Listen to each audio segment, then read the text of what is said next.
Hey, I'm Hannah Weiss, the Director of Education at the Science Museum of Western Virginia, and this is your Moment of STEM. And this week, we're going to talk about the conflict between cell phones and meteorology, which is honestly not a sentence I ever pictured myself saying in my life. So cell phones, you would think, are a really, really big part of meteorology, right? They let us do things like track storms on social media, take pictures of clouds, identify when potentially dangerous weather conditions are in the area and share them quickly and easily.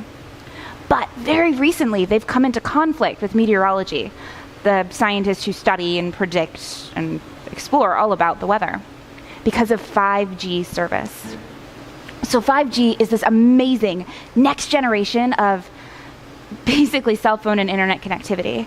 It's going to be faster, so it's going to be faster download speeds, faster connections, potentially less lag, and should let us do really cool, amazing things like maybe have real-time augmented or alternate reality things or safer self-driving cars. But it does potentially pose a problem with meteorology because of the band, the frequency that 5G service is going to use. So the FCC is the group that kind of controls the frequencies that different agencies and organizations are able to use. And earlier this year, they auctioned off the 24 gigahertz band. And that may not seem super, super important, but it's really, really close to 23.8 gigahertz, which is an extraordinarily important band for meteorologists, because it's the band at which water vapor emits kind of a faint signal, right? Everything on our planet absorbs and re-emits radiation to a certain degree, and 23.8 is where we see water vapor. And meteorological satellites use that 23.8 gigahertz band to see where there's water vapor, and they're able to use that, meteorologists worldwide, in their predictions of the weather. So the fact that we have almost 90% accurate 3-day forecasts and usually decently accurate 10-day forecasts has a lot to do with us being able to see water vapor. So these bands are far apart, right? 24 and 23.8. There's a bit of distance between them. The real concern comes from the fact that there might be noise spillover.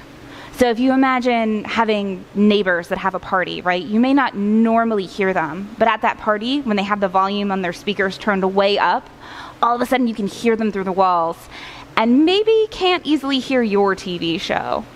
And that's what meteorologists are worried about. With so much cell phone usage, there might be noise that would make it very, very hard to detect, to see that water vapor. And that water vapor can have a huge effect on predictions. There was a study done by meteorologists who looked at having hurricanes, and they looked at Hurricane Sandy, one of the deadliest storms that has made landfall in the United States, and tried to examine what the difference would have been in the prediction of where this storm made landfall based on the availability of that water vapor. And they found that without knowing that water vapor number, without knowing what was going on in the atmosphere, the predictions for Hurricane Sandy would have had it making landfall in Maine and not in New Jersey. And a lot of lives were saved because of that early prediction. So even though this difference between 24 and 23.8 may not seem like a lot, it might be huge for meteorologists. Now, this is also the bandwidth that the United States is going to use.